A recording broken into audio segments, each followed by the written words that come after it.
You don't like the background story, so I'll try to make it minimal. The launching pad. Outside, I met your cameraman, Peter, and he looked at my leg. I ruptured my Achilles about almost 3 months ago.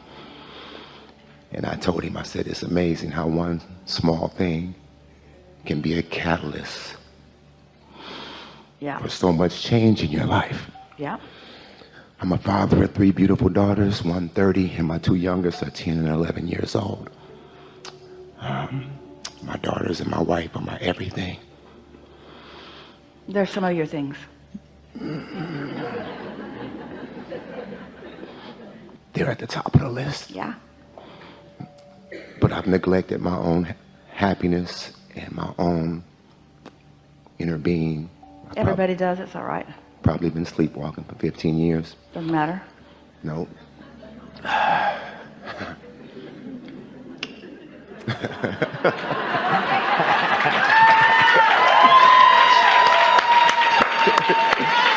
Yeah.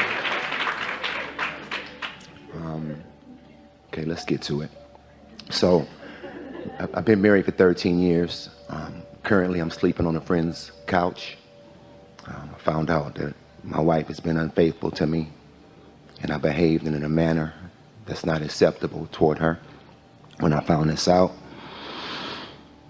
So I've been going to counseling, therapy, being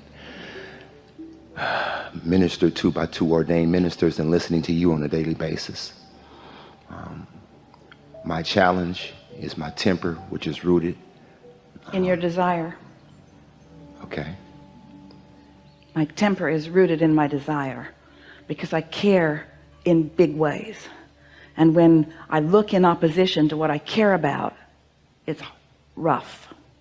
And since I can't control everything, then I gotta figure out how to look more carefully, find my own balance, not need conditions to change for me to feel better. Just find my own balance because I want it. And that's what this is about.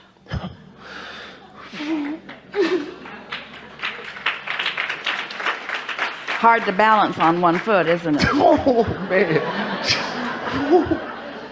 I mean, just carrying a plate from the kitchen to the living room is like a major strategy challenge. Yeah. On 2 crutches, you know? Yeah. So I've been looking at the fear, and I'm just... You've been feeling the fear, which is your indication of cross current. Powerful desire looking in opposition will always produce fear. It's the most natural thing in the world. And if you weren't feeling fear, did you hear us earlier? When you're looking in opposition to what you want, you must feel fear. Yes. And so don't try to control your fear. Control the direction you're looking, or try, or meditate until that direction is inactive for a while. Because when you meditate, this becomes dominant. That's just the way it is. You've trained your mind, everybody does, in certain ways that don't help you. But when you quiet that mind, you'll build up this muscle. And it's contrary to the way humans think, because non-action isn't the way you usually think in terms of building up your muscles. But we're talking about vibration here. When you are no longer looking in that direction, then you're no longer increasing the momentum of it. And as that momentum subsides because of inactivity, then this becomes dominant, and then it's easy to hold. You see what we're getting at. We could feel you getting it. And so? When I wake up, well, I'm just putting it on a human level. I notice she's with somebody else, and so I wake up usually at 4 o'clock in the morning, and those thoughts are on me. So I pray, and I sit still, and I ask God. I say, just bless me to be in tune with what I'm supposed to do. Well, let's chew on this a little bit in a way that'll be easier for you. So here you are, and you wake up, and what is, and what is isn't what you want.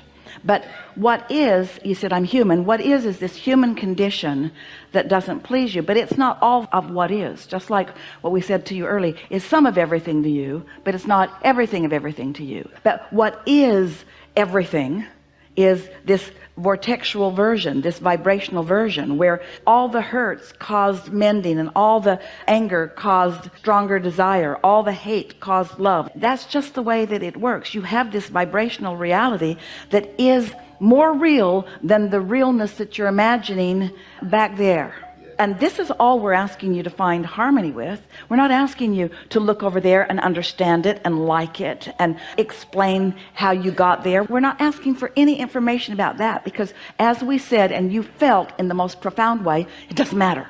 That was then, this is now. This is now. What you've come to desire as a result of all that, this is now, and this is dominant. And when you find a way to focus on this, this will become the reality.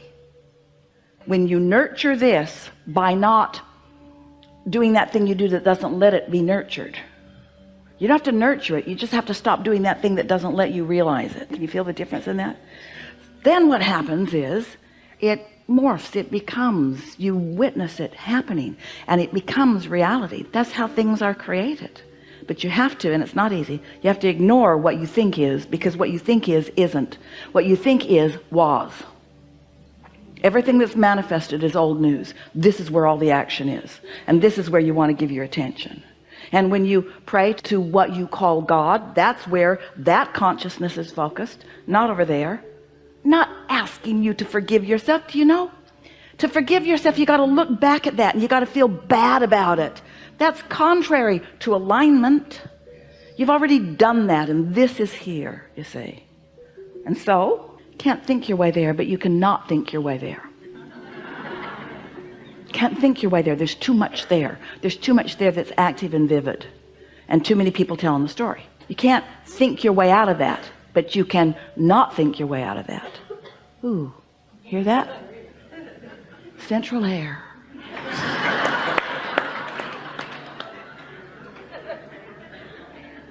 Compelling, isn't it? I understand. You do? I do. Enough? More than enough. Really good. Really good.